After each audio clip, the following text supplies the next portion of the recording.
Rizkiningayu. Kindness is a present everyone can give. Kindness is a present everyone can give. Wini Rizkiningayu.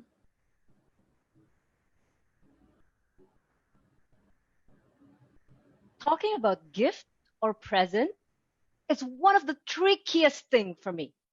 Every time somebody has their birthday comes up, I get confused. Every time there's an anniversary comes up, I get confused. Why? Because I don't know what to give to people. You know, when it comes to giving a present, people always talk about the most expensive one, the most luxurious one, the most memorable one.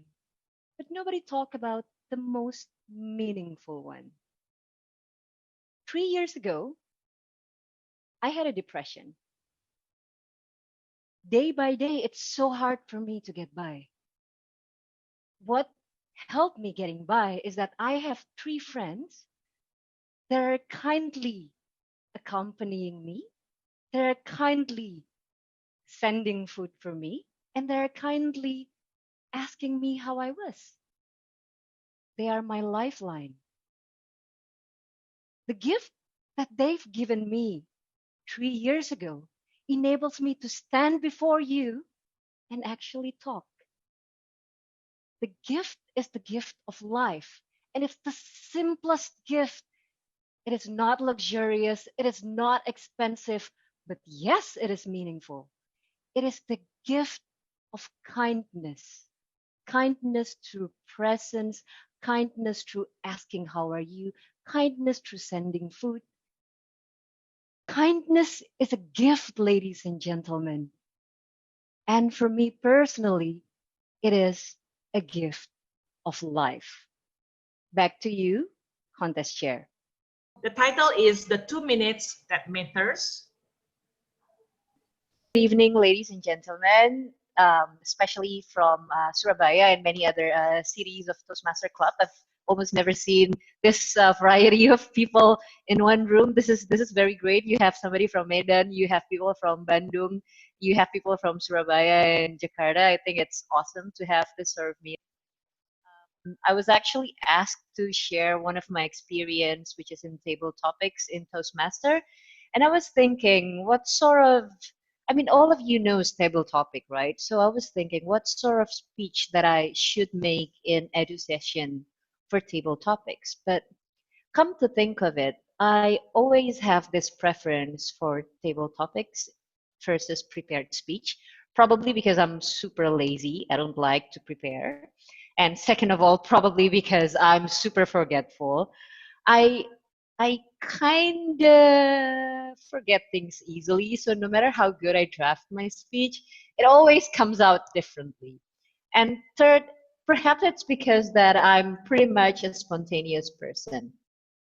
So why the title is Table Topics, the 2 minutes that matters? Because obviously if you're in a competition, table topic is the 2 minutes that matters during that competition on not only whether you're going to win or not, but I guess it is those 2 minutes actually shows how you handle pressure. Those 2 minutes also shows your capability in communicating, and also those 2 minutes also shows your responsiveness for certain topics. But here's the thing, in my life a lot of things happen because of the 2 minutes conversation or 2 minutes speech. I would say that later on, I think this is also why I like table topics, because if you read about it, people attention span is decreasing by the times, by the years. I mean, when I was a kid, my mom always punished me if I couldn't finish a book, or like if I cannot stay still. Kids nowadays, they would switch between one YouTube or one TikTok video to another TikTok video in literally 2 or 3 minutes. Not even the kid, us. You read an article, within 2 minutes, you decide whether you will like it or not. And you know what? That also carries to conversation. Even subconsciously, right? There's a research that says that you decide within the first 20 seconds whether you like someone or not. And that decision would actually lead you into whether you will decide to listen to these people, whether you will decide to give them a chance, or whether you won't just listen, you'll just block out the sound and pretend to listen. So that's why table topic is very interesting for me, I guess, because this is exactly the time that you need to capture somebody's attention without losing them in this 2 minutes. One of the senior member of Metropolitan Toastmaster, if you're long enough in Toastmaster, you would know him, Steve Kosasi. So Steve was previously one of the well, he was previously the CEO of Trans-Jakarta. Then he became one of the he became the CFO of Wika, and now I think he is in Taspen. He is the CEO of Taspen right now. Steve told us this story. How did he land a job as the Trans-Jakarta CEO? At that time, Jokowi interviewed several candidates, and being a president at that time, Jokowi could not spend more than 5 minutes on a candidate. So Steve has 5 minutes to actually convince this person that he's worthy to be the CEO of Transjakarta. And ladies and gentlemen, that's not the only story. How many times, if you're if you're a sales, for example, how many times you've been longing to have the presentation to that important person in that company, but you never seems to get the schedule. And one day you bump into them in the elevator, only for short one and a half minutes ride, or bump into them in a coffee shop and have a side table chit chat. Those are the times when you actually can convey your message. A lot of important times in our lives actually happens with a short conversation that matters. So that's why I titled this table topics, the 2 minutes that matters. So when I was asked to deliver this presentation, I was thinking that I wouldn't actually tell so many stories about table topics, but rather than that, I will try to dissect table topics. So for most people, me included, table topic is something scary. Why do you think table topic is scary? For me, it is the factor of the unpredictability. I'm a control freak. I don't like not knowing what's going to happen, or at least not knowing whether I'm going to have control over what happens. So the unpredictability of table topic actually scares me. And it's if you're not scared, then table topic would still makes you uncomfortable because of the factor of not knowing, not being able to prepare, not being able to actually have a full control of what you're going to deliver within 2 minutes and actually have to think on the go. And I think that's why table topic is scary for some people. And when something is scary for me, when something is too big, I always remember a question that my coach asked me. How do you eat an elephant? The answer to that is by cutting it to small pieces. Not that I want to eat an elephant because it's an endangered species, but if you're facing something huge, something big, like this big, scary table topics, what can help you is if you slice them into small pieces. And that's what I'm going to do tonight. I'm going to slice table topic into small pieces. I'm going to dissect table topics and the components of table topics because when I started with Toastmaster, nobody actually gave me this. And I'd like to share what I know, at least from my experience. There's no right or wrongs. I think there's no actually a guide that says this is how you should do table topic, but this is how I dissect table topic for me. This is how I eat my elephant by cutting it into pieces. Okay, so I talked about slicing the elephant to pieces if I want to eat a metaphorical elephant, right? So I would dissect table topic first into the types of the table topics. This is what you often encounter during table topics, even in competition. The first one is that you will get a statement. You will get a statement of table topic. For example, oh, this is my division question. Freedom starts in your mind. Freedom starts in your mind. That is the type of a statement table topics. This type of table topic would require you to actually communicate your stance, to actually let other people know what you think of the statement. Are you actually, do you agree with the statement, or do you disagree with the statement? Why? Or you think the statement is weird? Whatever it is, it doesn't have to be agree or disagree. It can be whatever you think about the statement. But when it is a statement, when a table topic is a statement, you need to let the audience know your stance on the statement. So another approach that I've seen somebody did this is that they redefine the statement into something else entirely. Steve would do this. Steve from Mets and AAA Club. Irene from AAA Club often do this. She often redefines statement into something else entirely.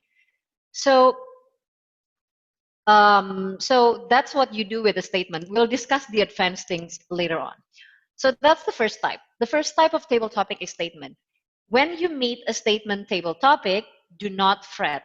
The only thing that you have to do is to let the audience know what is your stance on the statement.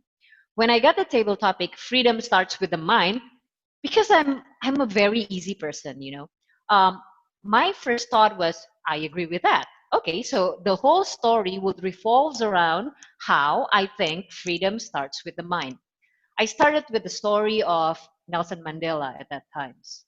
That even though he was in prison, his mind is free, and that's where he actually did crafted and strengthened the idea of fighting the apartheid. So I believe that freedom starts with the mind. When you decided that you are free, no matter where you are, you're free. It's freedom. So that's how you approach a statement table topic. Now the second one is my favorite. The second one is question table topics. The question table topic is my favorite because it's simplistic. You just need to answer the question. So the question table topic is something like, for example, if you could change something from, or if you could choose a superpower, what would it be? How do you respond? You answer to the question, or you attempt to answer to the same question. Or what's the best gift you've ever received in your life? You just need to answer the question. It's straightforward. That's why it's my favorite, because it's easy. Um, as you can tell, I'm quite a lazy girl. And then the next one is something that rarely happens in a competition, but often happens in a very creative clubs or clubs. Scenario or selling pitch.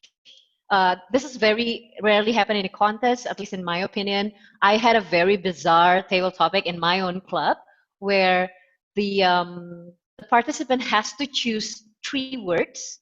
So they choose a number, and then on the number there will be words. For example, the first word is flower. The second word is Santa Claus. The third word is door.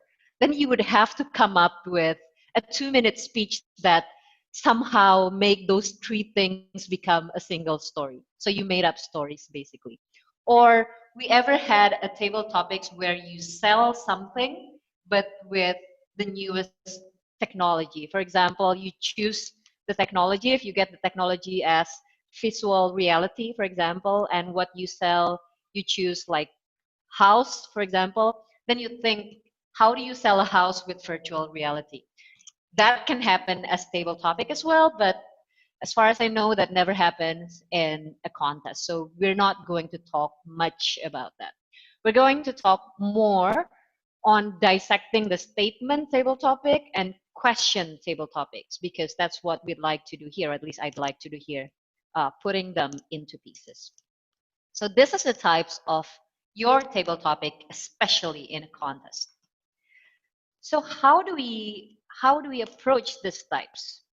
Are there similarity and difference from the type? Of course, you've seen the different, but there is similarity from both type, both question and statement table topic, both needs to have key message. Key message is not the topics. I have to underline here, caps and bold if I'm typing. Table topic key message is not the topic itself. It is not the table topic. So what is the key message in a table topic? The key message is the message you want the audience to know, the message you want to deliver to the audience. So the key message is what's in it for the audience, um, because the table topic itself is a statement, it's a question, but that's not what you want to deliver to the audience. What you want to deliver to the audience is key message.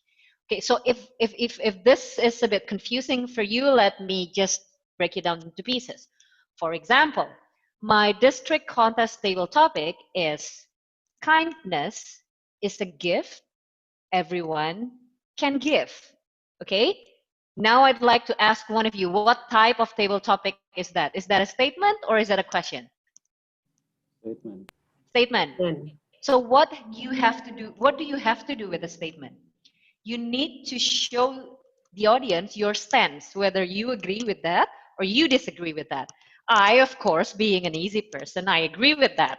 Kindness is a gift that you can give to everyone. But agreeing to that is not a key message. You need to find what is the key message within split seconds. For me at that time, there's three things in my head. The first word that I heard was actually the word gift. So I was like, okay, gift. What is it with gift? Okay, gift for me is something that should be meaningful. It should not be just expensive or luxurious. It should be meaningful. That's my first key message.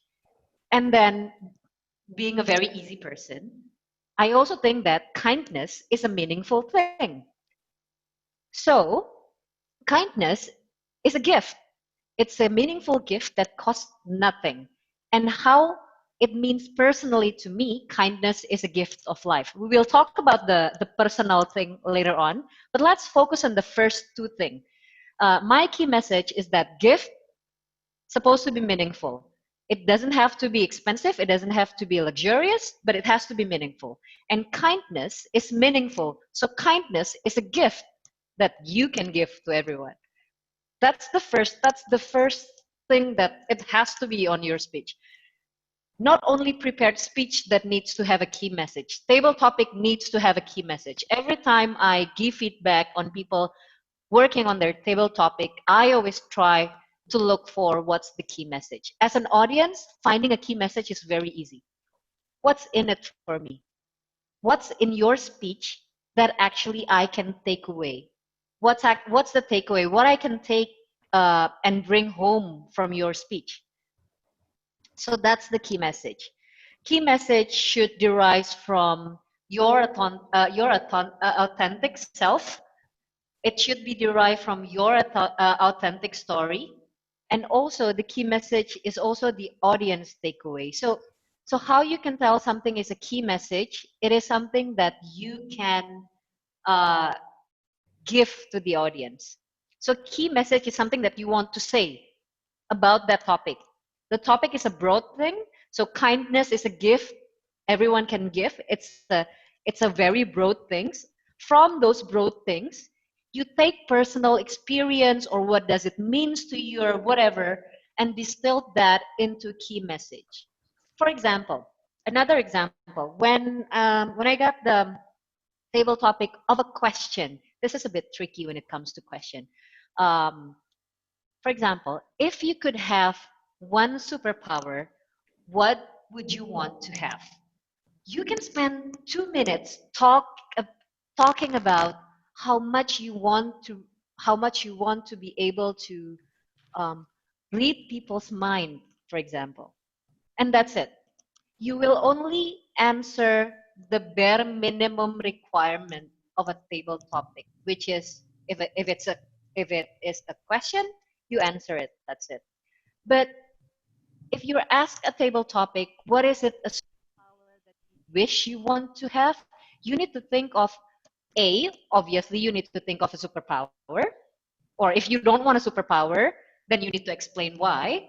And then you need to think about your key message. For example, you answer that, um, okay, throughout my life, I've always want to be able to read people's mind. So if I can have one superpower, the superpower would be reading people's mind. Then you can make jokes about it, about you reading your husband's or wife or girlfriend or boyfriend mind so that you don't have to ask what they want for dinner that would leads into a fight, or what they want really for their birthday without you don't have to guess what to give them.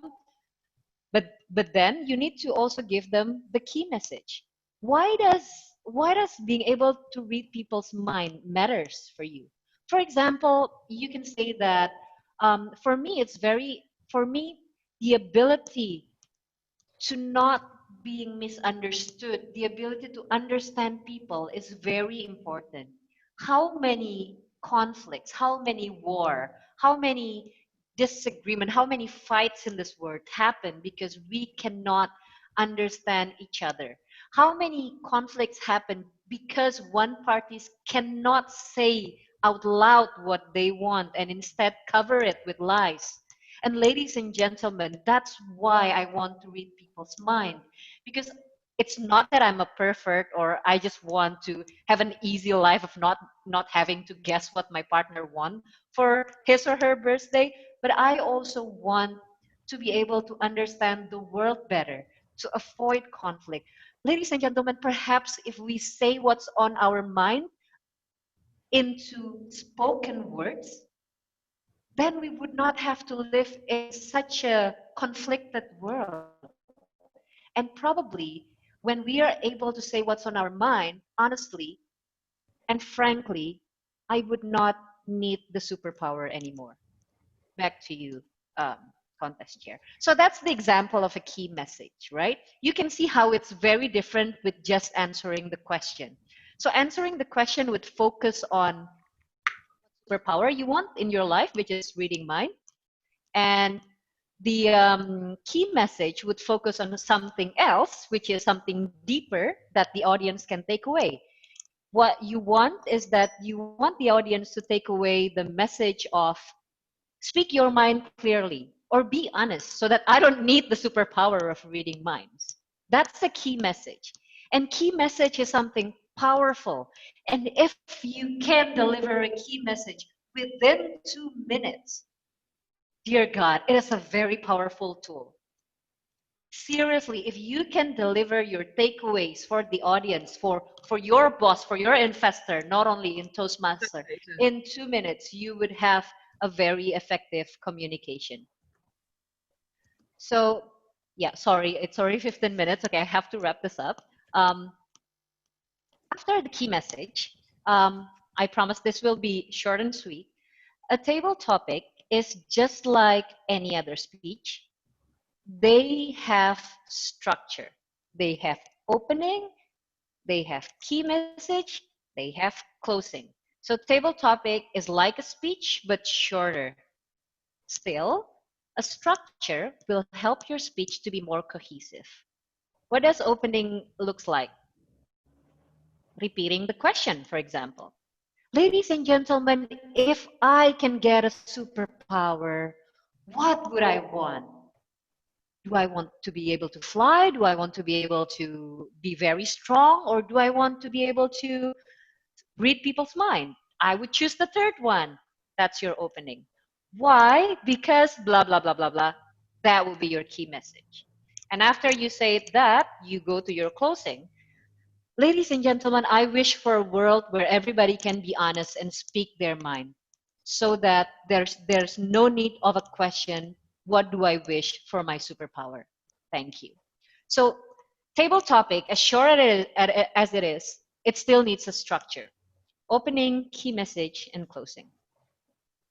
So how to do opening and closing? Question, you can repeat the question, you can define or redefine the question.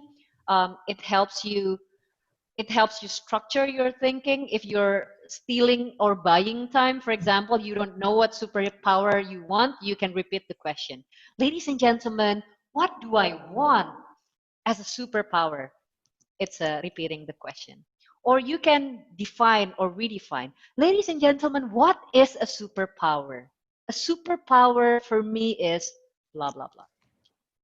And in a question type table topic, there will be words that matters. You just need to focus your brain on that one word. That's my trick every time I do table topic. Like if the table topic is, if you could have somebody famous, dead or alive, to have lunch, who would it be? So in my brain, it would just somebody famous, lunch. Okay. So focus on word that matters. And after that, if it's a question, man, I love it because you can exhaust your options and answer. You can, ladies and gentlemen, what sort of superpower I want? I want everything. I want to be able to fly. I want this. I want that. And that can buy you sometimes to actually think, what do you really want? So that's why I love question table topics. Almost the same thing work for statement. So statement table topic, you would you can repeat the statement, like for example, kindness is a gift everyone can give, and you start with exactly the same statement. Or you start with define or redefine. Ladies and gentlemen, what is a gift? Or ladies and gentlemen, what does it mean to be kind? Or advanced tips, you can ask question on that statement. Ladies and gentlemen, why does kindness needs to be a gift? This is quite tricky, but yes, you can ask question on statements, and the same, focus on words that matter. Kindness is a gift that everyone can give. I would just focus on kindness and gift. That's it. Um, and then this is one of my favorite part. I'm so sorry if I'm over time, but I need to get through this. Table topic, as in prepared speech, it's a story. It's a story about yourself. And don't be afraid to get up close and personal with the audience by letting yourself telling your story. The story should be yours. It should say a thing or two about you. It um it should I would just give the pro tips during the question and answer session later on, but I would say that the more you give meaning to your daily life, the more eloquent you are in your table topic, because you'd be able to draw from those experience into personal story on table topic. And last but not least, focus on the audience. This is what I always say to people that not only do public speaking but every kind of communication. The focus is never on yourself. It's all about the audience, and the audience doesn't care how much you know until they know how much you care. You need to build a connection. And every table topics and impromptu speech in life has a win. Win is what the audience win is what keeps them on your seat. Like right now, what keeps you listening to me is your win. Probably your win tonight is just I want to learn more about table topics. That's probably your win. Your other win probably is I want to see this girl making fun of herself. Probably that's your win, and that's fine as well. I don't mind. Your other win probably I just want to spend my time here and have fun. Whatever it is, every audience has a win. Know what's your audience win, and you will be able to captivate them. It's all about them. It's all about your win. If you don't even know the exact answer of the topics, you can craft your speech based on your audience. Last but not least, visuals, gestures, looks, other nonverbal cues, your tone, your intonation, your pacing. If you're in Zoom, your facial expression, because gesture is very much limited. delivers 70% of your message. The verbal content is only 30%. So preparing on the non-verbal cues help you deliver your message better. If you want to know, my table topic in district only lasts for 2 minutes. My preparation goes over 3 hours. Just finding the perfect setting, the clothes to wear, how I would move, and everything. So impromptu speech actually requires preparation. Table topic is not something that just come out of thin air. And hopefully the more you prepare, the more you're ready for I will save this for question and answer. What if you don't know the answer to your table topic, which I think is okay. In real life, you will got a lot of moments that is resembling table topic, like elevator pitch if you're a sales or marketing, investment pitch if you're in startup to your investor, because investors are busy. They usually would just spend 3 to 5 minutes listening to you, and even at the pitching competition all over the world, they would just need 3 minutes to 4 minute max. And even at the usual short conversation where you're able to give impact to somebody else's life, it's necessarily an exercise that table topic could use in your real life. Thank you. I know I'm over time. That's one of my biggest weakness in Toastmaster. I'm super bad at time management, as in my life. You have no idea how much I need calendar to actually structure my life, or everything will be haven. Anyway, feel free to ask question in the chat box, or just open your mic. Okay, so I will start from, can you have the presentation? I can give it to you, yes. And thank you if you think it's pretty. I kind of like it because I deliberately make it a little bit more feminine, because I'm so bored with other presentation in my life, which is mostly like very official, the office stuff. Anyway, okay, let me move into first question. How to respond to yes, no question from table topic master? What do you recommend us to do so we can come up with creative idea? Okay, so it's different question. Okay, how to respond to yes or no question from table topic master? Obviously, you have to say either yes or no. Like, for example, do you like chocolate? Do you like chocolate, Toastmaster Winnie? Of course, the answer would be yes or no. But then again, I always have rules in life.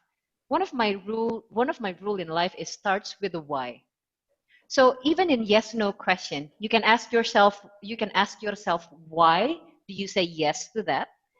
Why do you say no to that? Or even why do you think that's a ridiculous question? And this is actually the perks of table topic. You can actually say that, ladies and gentlemen, who doesn't like chocolate? I don't even think that is a question, ladies and gentlemen.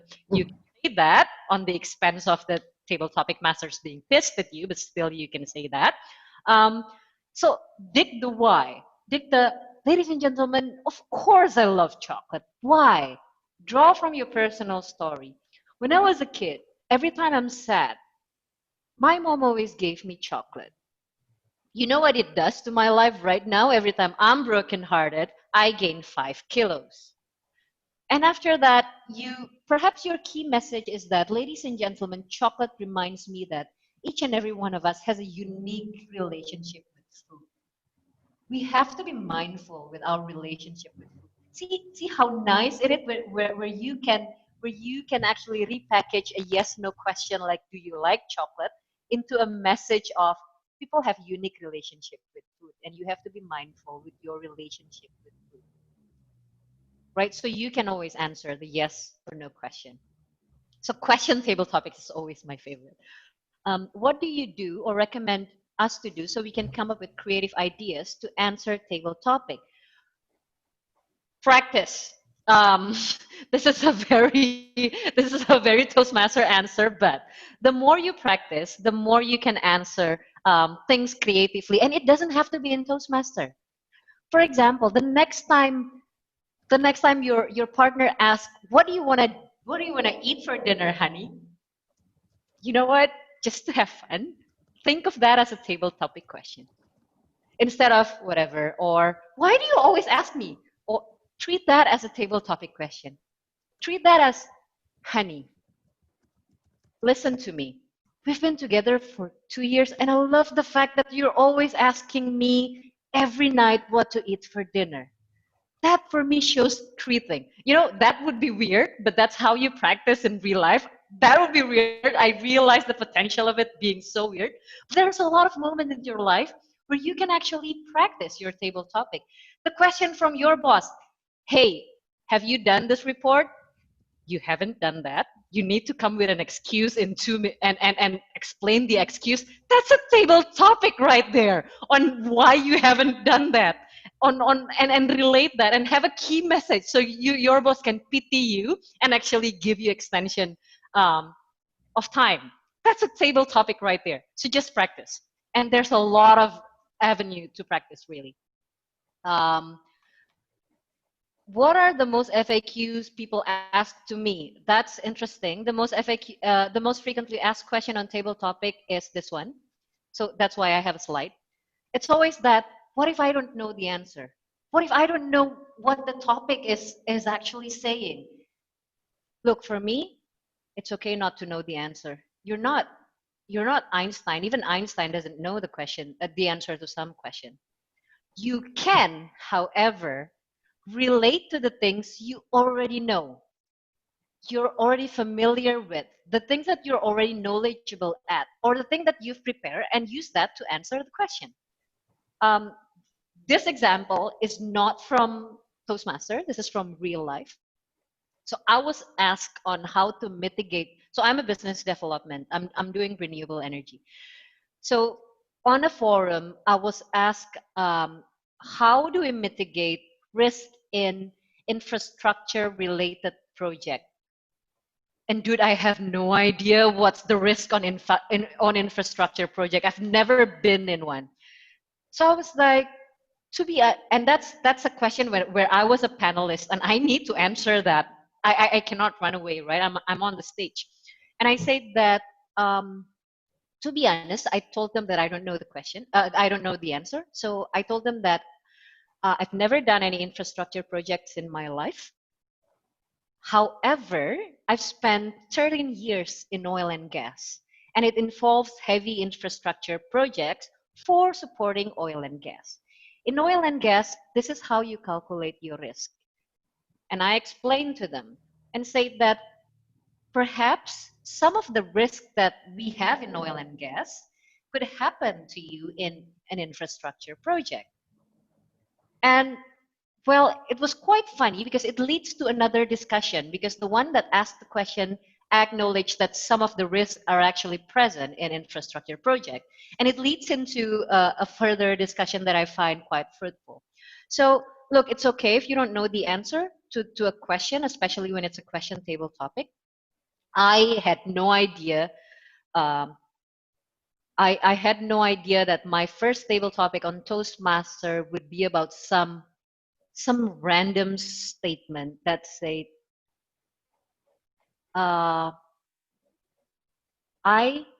have, for example, it goes something like that. I have those who dare to dream the most beautiful dream. And I'm like, what the hell? I don't even know what this is about. But me being me, I captured some word for that. So exciting and dream. So I kind of blabber about my dream and how it was exciting because I dreamt of saving the world. And look, when it's a question, you can even be truthful on how your situation is with the question and say that, honestly, I don't know. And use that as a leverage. Saying you don't know nicely and humanly would not jeopardize your reputation. Being vulnerable to fellow human being would actually make others easier to relate with you as a human being. And that's what I put in my third point. By the end of the day, your audience is human, especially in Toastmaster, especially this is not a project bidding or like a panel discussion that sometimes you're being tested. But still, even in project bidding and panel discussion, your audience is still human. If you're showing them that you do have a weak point and you're embracing the weak point and use that as a leverage, you would connect with them in an emotional level and establish trust. And sometimes establishing trust with your audience is more important than getting the right answer. Does not only apply in Toastmaster, but also in life. Being truthful, even if you don't know the answer, being vulnerable into some in some acceptable degree, and relate it with your personal experience. That's how you establish human connection and in the long run establish trust. And that's, by God, that's more important than getting the answers right. It's how I got that guy that asked about infrastructure risk as my client, and not by pretending that I know the answer. So this is the most frequently asked question, and that's why I have it in my slide. Right. So next question. Personally, I always avoid a table topic sessions since I'm not sure to share my personal story. So, advice can I pick up here if I don't want to share my personal story, but I'm not sure about sharing people's stories as well? And based on your experience, how to be quick thinker as well and pump your confidence in a short time. Okay, so here's the thing, Desan. Um, I always think that this word comprises of stories, right? There's a story about our situation that we're in. There's a story about leadership. There's a lot of stories. But what is the most important story in the world? The most important story in this world is the story you tell yourself. So this might sound a little bit weird, but especially women. I don't know your gender, but especially for women, right? We have our stories foretold by societies. We have our stories foretold by expectation and norms. If you're a woman, especially in Indonesia, or in Asia, there is a pre-told story for you that if you're a woman, you have to take care of yourself, you have to take care of your family, which is good, both are good. You're expected to have partner. If you don't have partner or alone, most likely you're miserable. You're expected to get married, you're expected to have a kid, you're expected to have a nice family and all that. That's fine. But if you don't realize that that's a story that is pre-told to you by society, and you don't have your own story about what women you want to be, your narrative and your identity would be would be gone. It would be lost in the story that is pre-told to you. So sharing your personal story does not have to make you vulnerable. Sharing your personal story can go on the extent of who do you think you are? What is the experience that happens in your life? What makes you you? It doesn't have to be sad. Look, I know that I told a sad story during the district competition. I I I still have, but back in 2016, I had a very severe post-traumatic stress disorder and mild, how do you say, depression. And I overcame that. I have several friends that helped me, and that's the story that I told. And look, the story is sad, yes, at that times, but because I took deliberate effort on healing, on growing, and actually make peace with that, I'm able to tell my personal story. If you want to tell a personal story, make sure you tell the one that you're ready to tell. It can be as simple as yesterday I ate blah blah blah. Like, lo tau gak sih kemarin gue habis makan, lo tau gak sih kemarin gue habis jalan sama, yesterday I was doing this, I was doing that. That's still a personal story. You don't have to go menye menye or like, teary or super vulnerable if you're not ready. Because why I say that one of the most important story is the story you tell yourself, because if you tell yourself that, oh, telling your story to people is a sign of vulnerability, I'll just close off myself, then you'll do that almost all the time. Um, I'm not sure whether I'm over time or not. I still okay, yellow. Okay. I have this very interesting takeaway that a barista in Starbucks actually she's actually very cheerful. She wrote smiles on every glasses and she was super happy. Regardless, she works in one of the busiest Starbucks in Jakarta, where people often snap at her because their boss yelled at them at the office. People are often very snarky at her and like very, people are often mean to her, but she's always smiling. And when I ask her why is she always smiling, because I knew that a guy that queued before me had just yelled at her, but she's like, oh yeah, la, la." And I was like, how did you do that? I cannot do that. And there's a simple answer from the Starbucks barista. She said that, oh, I don't see myself as a barista. I see myself as a purveyor of happiness. So my job is not serving coffee. My job is serving happiness to you guys. I know you guys have a very tough life in this building. So my job is very simple. My job is just to deliver happiness even to the most cruel guy. And I'm like, okay. So that's the story that she tells herself. She tells herself that she's not a barista. She tells herself that she's a purveyor of happiness, and look how it changed the outlook of the service that she gave versus the other barista. Based on my experience, how to be quick thinker and as well and pump my confidence, still practice. It doesn't come easy. It comes with practice. How to answer a question that beyond our knowledge? It's the same with how if we to your personal story. Do fillers affect the quality of table topic? Of course, just like in prepared speech, fillers shows that you're not ready and everything. But in table topic, filler steals your time. You only have 2 minutes. If you spend a few seconds on and there goes your minutes. How do we identify the win of our audience? You need to understand your audience. If it's Toastmaster people, usually they're looking for value of personal growth. They're looking for something to learn. If it's a business meeting, they're probably looking for the most cost-effective solution.